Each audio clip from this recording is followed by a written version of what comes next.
There's a guy that every time I make a video about politics and I speak about Gaza and I speak about the global geopolitical system of oppression and the elite and how Islam is there to confront this global system of oppression and elite, I get a message from somebody watching the video saying, Anwar, don't speak politics, just stick to Qur'an. For me, that is such a ridiculous and a foolish way of looking at the Quran. If you ever read the Quran, if you've ever read the Quran, starting from the second chapter, the second main chapter, إِذَا قِيلَ لَهُمْ لَا تُفْسِدُوا فِي الْأَرْضِ if it is said to them, do not spread corruption on the earth.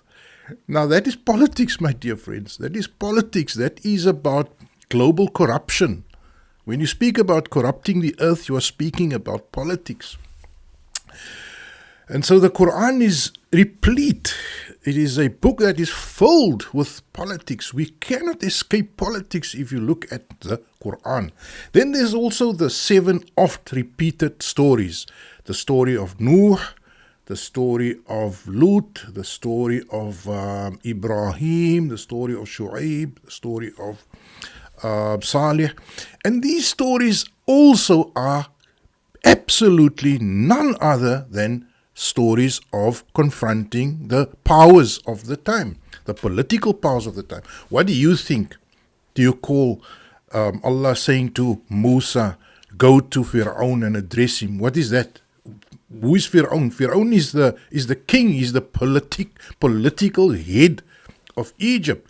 And so this is a political instruction to Musa to go and confront Pharaoh. And so there's no way you're going to escape politics. So let's just accept that politics is part and parcel. You cannot be effective about rendering the message of the Quran if you do not have a proper political analysis and a proper analysis of how you will make your message become felt at a broad political level and not just closing your door, sitting in your armchair and talking about Islam there. That is an irrelevant way. That is a non-effective way. It is a mute way of trying to promote the message of Allah. So there has to be an agenda to bring the broader masses in and to spread this message beyond your armchair and the safe confines of your homes.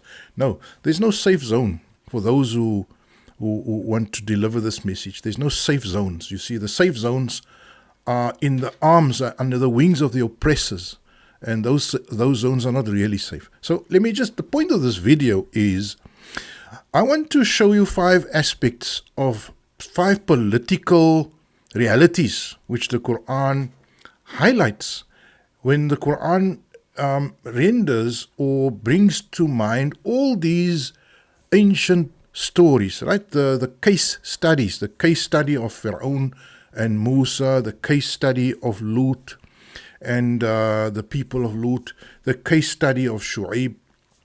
And I want to just draw out 5 aspects of politics, 5 areas of corruption, that 5 realities that set the scene for the destruction or for the annihilation or for the confrontation or the final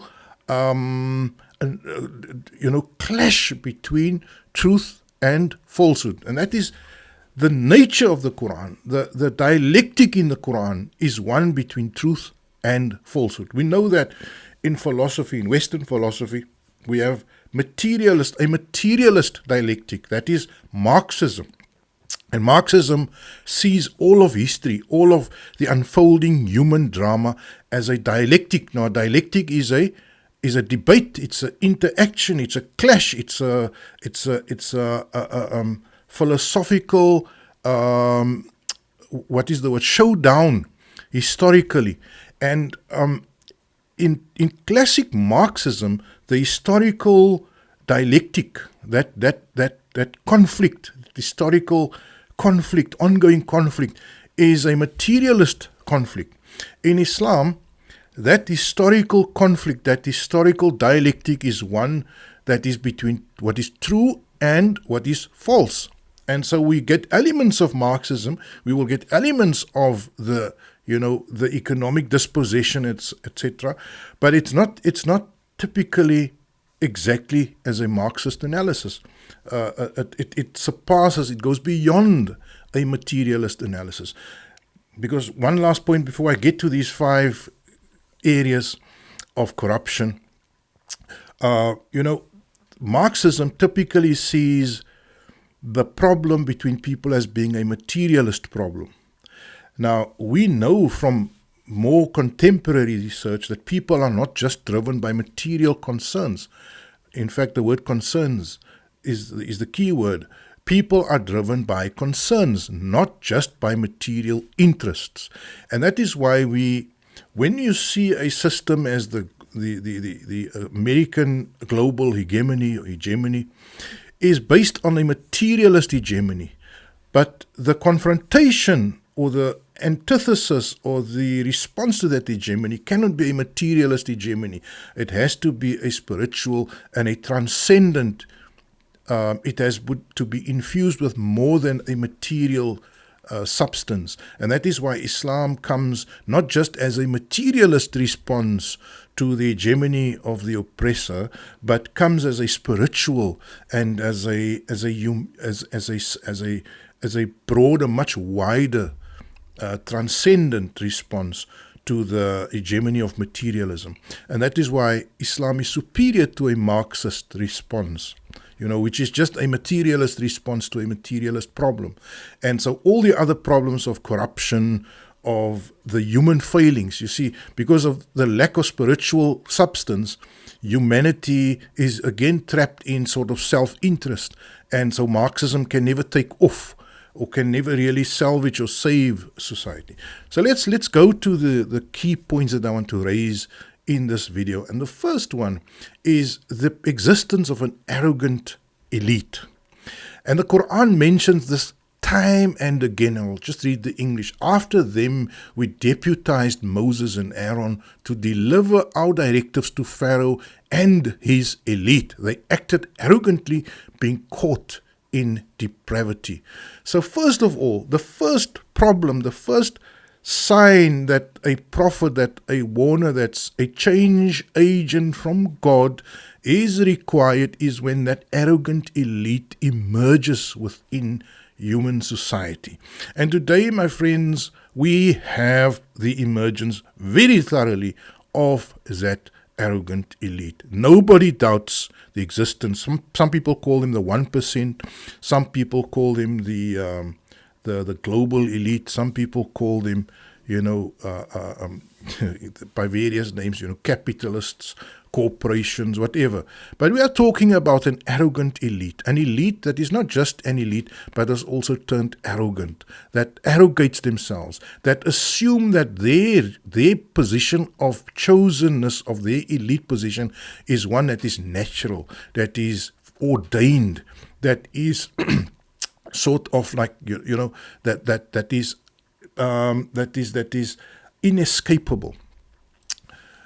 The second problem that the Qur'an addresses and that necessitates the rising up and the change, that in the intervention of those who are seeking the true way, is the fear of men. When people have abandoned their fear of God and have shifted that fear to the fear of those who give them a job, those who give them crumbs off the table, when that time arises, it is the time of the prophet, it is the time of the messenger, it is the time of the change agent, it is the time of the people of the God to step up and to bring to an end a system where human beings are worshipped. And this verse 1083 says, only a handful of Moses' people endorsed him due to the fear of persecution that existed for Pharaoh and his elite. Pharaoh was indeed mighty in the land and perverse. That is the second telltale sign that change is needed. The third one is mass delusion. Mass delusion. When we look at 1088, it says, Moses prayed, Dear Lord of ours, you have given Pharaoh and his elite great splendor and treasure in this earthly life. Lord of ours, they use this to lead others astray from your path. Dear Lord of ours, erase their riches and harden their resolve to disbelief in order that they may experience the painful sentence. And the key words here is, they use this to lead others astray from your path. And this is the mass delusion. This is the propaganda systems. This is the systems of mind control. This is the systems of, psyops. How the masses, how the powerful elite uses the media, the mass forms of communication to change people's minds, to alter people's thinking, and to entrench sickness and, deviation in the people's way of thinking. And that also necessitates the intervention, the rising up, the coming and the delivery of the message. Let's come to the next one. Moral depravity. To Lut we gave rulership and knowledge, and we delivered him from the city steeped in debauchery. They were indeed a people caught in depravity. So moral depravity is of necessity an aspect. When people become slaves to their own lower base passions and cravings, they're craving for wealth, they're craving for women, they're craving for satisfaction at a very, very profane and a very, low in level. That is the point where we need to step in and bring the message of Allah, of God. The next one is economic deprivation. When clearly the wealthy elite have taken the due of the masses, and when hard work no longer guarantees a life of self-fulfillment economically, or a life of at least a minimum level of survival, then the intervention, the delivery of the message is necessitated. And it says here, chapter 11, verse 85, My dear people, always give full measure and weight with equity. And this is the story of Shaik. Give always full measure and weight with equity, and do not deprive people of what is rightfully theirs, and do not act wickedly on earth by spreading corruption. My friends, those are the aspects of society when society has become corrupted, and when it necessitates the message of the Qur'an, the message of righteousness, the message of truth to be rendered to people. Now, in closing, let me take this lesson and apply it to our situation today. The arrogance, the dispossession, the exile from the land. In fact, I haven't actually covered that one. There's the last one that I'd like to just. Then this refers to the Israelites and how they have become corrupted also. And this is the number 6 of the 6 conditions that necessitate an intervention. Then you turn out to be the very ones to murder your own, driving out a specific group from their homes, defaming them by hatefully inciting animosity against them.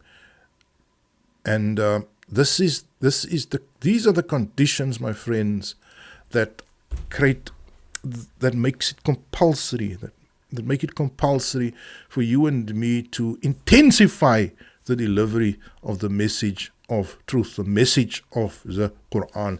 Yes, it's politics. And if you take politics out of Islam, you have nothing left. You have no Islam left. Because Islam is literally about confronting the power, the forces of power within society. It is about replacing the forces of corruption with the forces of righteousness, of justice. Now, my friends, I did want to say one more thing in closing, and that is that victory is not guaranteed to those who offer or confront the elite. Victory is not guaranteed, but the destruction of the elite is guaranteed. So the elite will suffer. They will suffer their demise either at the hands of those who struggle against them, who rise up against them, or through self-implosion. And self-implosion includes the natural disasters. And so when we look around us, we deliver the message.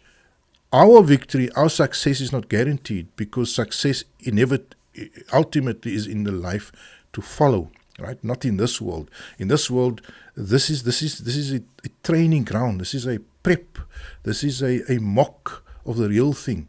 And we do the demonstration of our commitment in this world, but the reward might follow in the next world. But one thing that is guaranteed, and that is the fall of the oppressor. The oppressor shall fall, and that is, if you read the Qur'an, you see that there is no exception to the rule. The oppressor must fall. Falsehood by nature is bound to inna batila kana zahuqa. Falsehood, oppression, injustice is by nature doomed to implosion and collapse. And so we don't, when we look around us at the suffering of the people of Gaza, of Palestine, of wherever else in the world where the oppressors are exploiting, misguiding, spreading corruption, they are doomed to failure, my friends. And that is the one promise that the Qur'an makes, and that the Qur'an also promises that those who are the weak shall rise and become the new rulers of society. So if you look around you, you see who are the weak, who are the despised, who are the marginalized. If you can see into the future, you should see those people as being the future rulers of society. Walhamdulillah.